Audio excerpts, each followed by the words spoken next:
వారు కాకుండా, విని వాటి ప్రకారం నడుచుకున్న వారు కాకుండా, 3 విధాలుగా దేవుని వాక్యం మనతో మాట్లాడుతూ ఉంటుంది.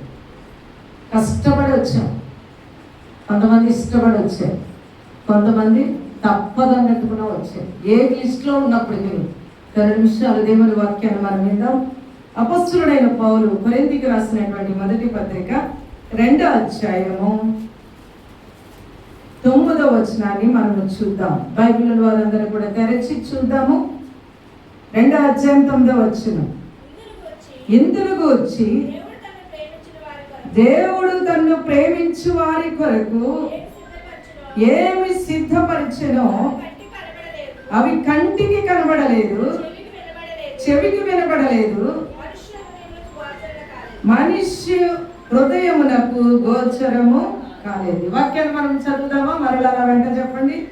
దేవుడు తన్ను ప్రేమించు వారి కొరకు ఏమి సిద్ధపరిచెనో అవి కంటికి, నోరుడు వారందరూ నోరు తెరిచి నేను చెప్తున్న మాట చెప్పండి. దేవుడు ప్రేమించు వారికి ఏమి సిద్ధపరిచెనో అవి కంటికి కనబడలేదు, చెవికి వినబడలేదు, మనుష్య హృదయమునకు గోచరము కాలేదు. ఇన్ని కార్యాలు దేవుడు చేశాడు. ఎవరికి? దేవుని ప్రేమించు వారికి. ఈరోజు మనము దేవుని ప్రేమించాం కాబట్టి దేవుని సన్నిధికి వచ్చాం. అనేక మంది దేవుని ప్రేమిస్తున్నాం, దేవునికే ఇష్టము, దేవుడు అంటే మాకు చాలా ఇష్టం, దేవుడే మాకు దైవం, దేవుడే మాకు సర్వం అన్నవారు ఈరోజు ఇక్కడ లేరు. దేవుని ప్రేమించి కాస్తో కోస్తో భయం కలిగి ఈ స్వస్థత ప్రార్థనకి ఏ విధంగా వచ్చినా, బలహీనత కొరకు వచ్చినా, లేక సమస్య కొరకు వచ్చినా, లేక యథావిధిగా దేవుని ఆరాధించాలి, ఇన్ని చేసిన నా దేవుని స్తుతించాలని వచ్చినా, ఎక్కడో చోట కొంచెము దేవుని ఎడల ఏముంది? మనకి ప్రేమ ఉంది. మరి దేవుని ప్రేమించే వారికి ఆయన చేసే కార్యాలు చెవికి వినపడట్లే, కంటికి కనపడట్లే, హృదయంలో ఆలోచన చేద్దామంటే మన ఊహకు మించిన కార్యములు దేవుడు చేశాడు. నమ్మిన వారు దేవునికి స్తోత్రం చేయండి. ఎవరికి? దేవుని ప్రేమించే వారికి. ఈరోజు మన జీవితంలో దేవుడు ఏమేలు చేయలేదు అన్నది చెప్పడం మంచిదండి. ఒకవేళ ఏమేలు చేయకపోలేదు, దేవుడు ఏమేలు చెయ్యలేదు అనుకుంటే కనుక నువ్వు బ్రతికి ఉంటే దేవుడు మన జీవితంలో చేసిన గొప్ప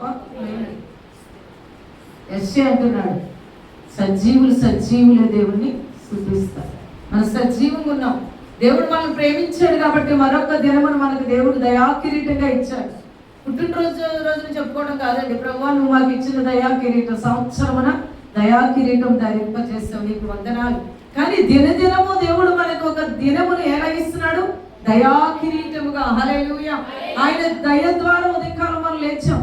ఆయన మనలను ప్రేమిస్తున్నాడు కాబట్టి ఉదయకాలం లేచాం.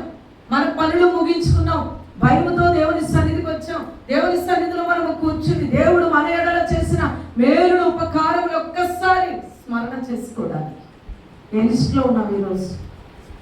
దేవుని సన్నిధికి వచ్చి ఆసక్తితో, నేను మొదటే చెప్పాను, దేవుని వాక్యాన్ని ఎలా వినాలి? శ్రద్ధతో, ఆసక్తితో. విన్న వాక్యాన్ని ఎక్కడ భద్రపరచుకోవాలి?